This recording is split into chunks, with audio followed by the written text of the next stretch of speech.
If Tunic stumbled onto your radar for even a split second these past few months, there's a good chance it was accompanied by words like Zelda or Dark Souls. Comparisons like these are a bit of a double-edged sword. On one hand, they're just about the easiest metric you can use to figure out if you might like a game. The entire reason that Tunic was drawn to my attention is because of its supposed similarities to Zelda, with a hint of Souls combat for good measure. Perhaps the greatest danger of these terms is that they can eclipse the best and most unique aspects of the game that they're used to label. And unfortunately, that seems to be the case for Tunic. Tunic certainly does wear its inspirations on its sleeve. I mean, he's got a sword and shield, and he's wearing a green tunic. In combat, you roll around and have a stamina bar for defense. You can raise your shield to block attacks at the cost of stamina. Encounters with enemies are a bit more deliberate. They will chase your ass down if you try to flee. In this way, Tunic does have some of the essential building blocks of games like Dark Souls or Zelda. But for me, none of these even scratch the surface of what I love most about Tunic. The way its mystifying world and steady trail of breadcrumbs work together to create a sense of intrigue that pervades your entire adventure, culminating in a massive overarching puzzle that's euphoric to piece together.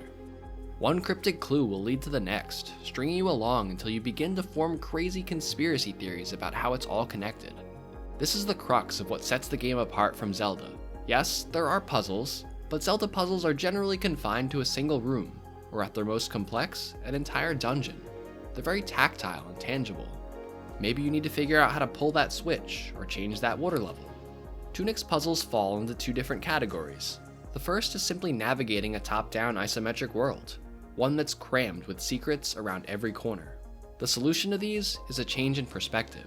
If you see a fox-sized gap behind a stairwell or at the edge of a platform, there's a solid chance that you'll find something good back there.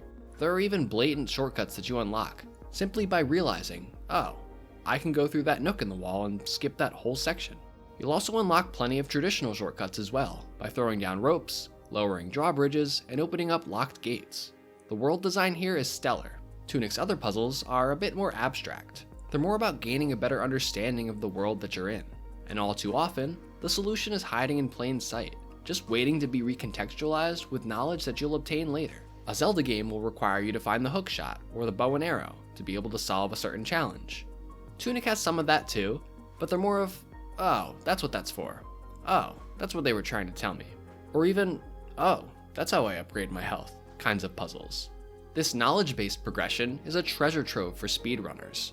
It's not hard to imagine replaying the game and completely busting the intended route open with your massive brain. And I know this simply because I found a second sword near what I thought was the end of the game, the same exact one that you find in the first 10 minutes. I have no idea how I'd accomplish this, but I love that Tunic presents this challenge to the player. It's kind of like how Metroid Dread's Kraid fight dangles that morph ball slot in your face, almost daring you to go back and try to break the game. Tunic harkens back to a more primitive time in gaming, one that was less about cinematics and a sense of grandeur, and more about figuring out what you're even trying to do. You see, right out of the gate, Tunic tells you nothing, not how to equip weapons or navigate menus. You're dropped off in a big world, now go figure it out. And while I do appreciate not being bogged down with mindless tutorials, there are plenty of games around that do this now. There's nothing overtly praiseworthy about a game leaving its player to figure things out on their own, but there is something to be said for games that provide just the right amount of nudging, an invisible guiding hand if you will.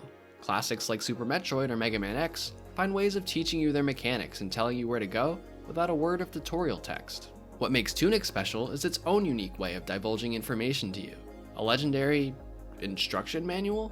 Scattered across Tunic's world are pages of a booklet that contain hints about the world and what to do next. The pages are mostly visual, the game does contain text, but most of it is in a made-up language, with only a few real words interspersed between.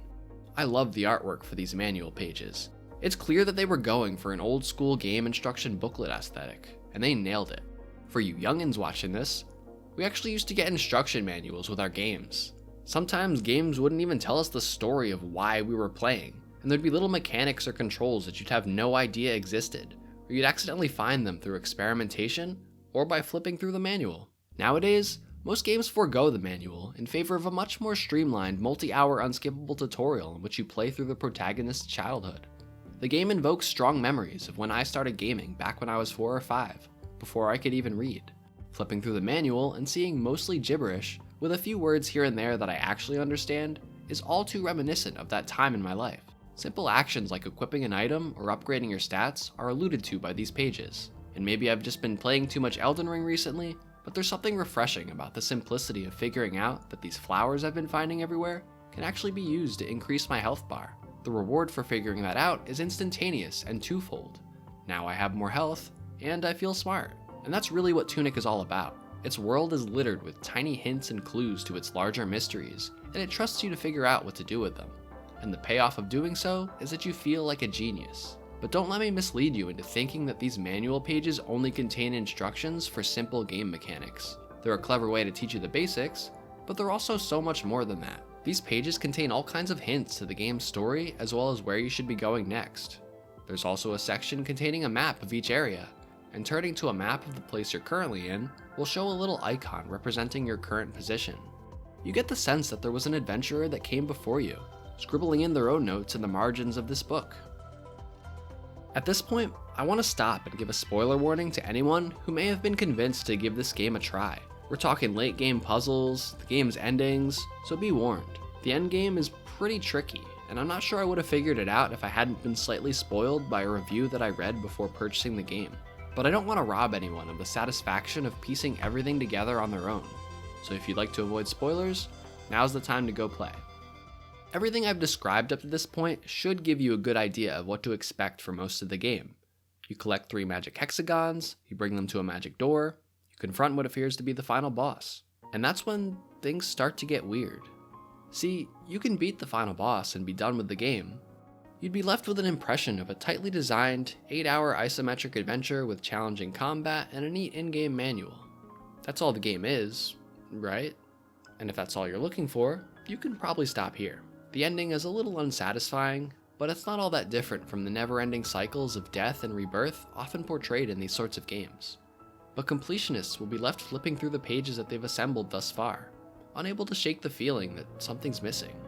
Not only are there still a few more pages to track down, but many of these pages raise more questions than answers. This sense of some greater mystery looming just outside of your comprehension pervades the entire game. And that's exactly what indie developer Andrew Sholdis was aiming for as he designed Tunic. The first key to understanding the mysteries of Tunic is the Holy Cross. You'll find references to it throughout the manual, but it may take you a while to realize that they're actually just referring to your D-pad. Once you figure that out, you might then discover that you can open these doors you've been seeing by entering the code engraved on them.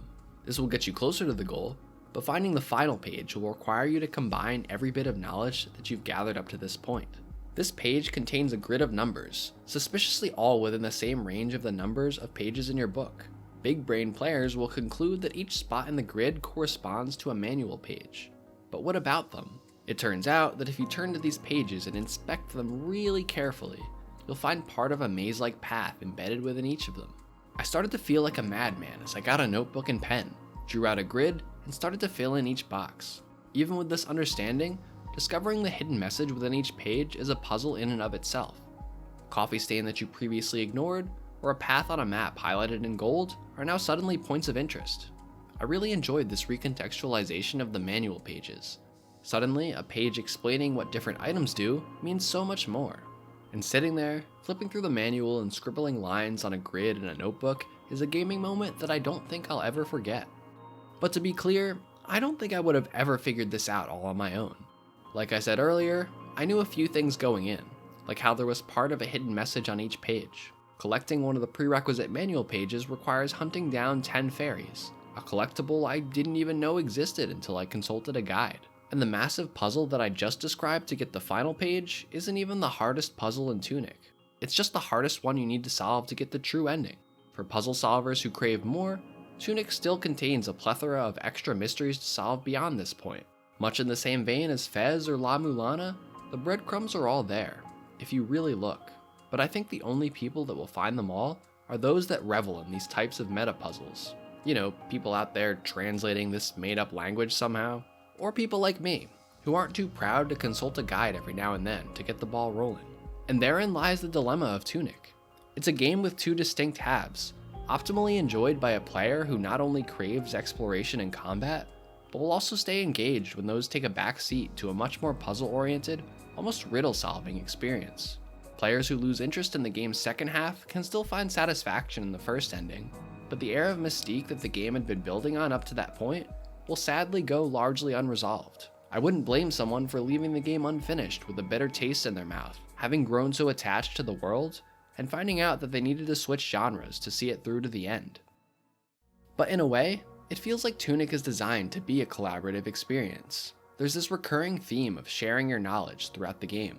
It harkens back to a very specific time in gaming history where you'd trade rumors with your friends about how to unlock Luigi in Mario 64. There was a special feeling of camaraderie as I scrolled through the Tunic subreddit, pouring it for clues about what to do next. The game's bad ending has you giving up on finding the truth, instead resorting to violence, killing the heir and taking his place, allowing the cycle to continue. And in that way, the player becoming the new heir is like a representation of a young player giving up and growing old and jaded. By completing the manual and sharing your knowledge with the heir, his rage is soothed and you're able to put a stop to the cycle. In that same vein, looking for help and sharing knowledge with your friends might just prevent you from turning into an angry old gamer. Or maybe, we're just all cheaters.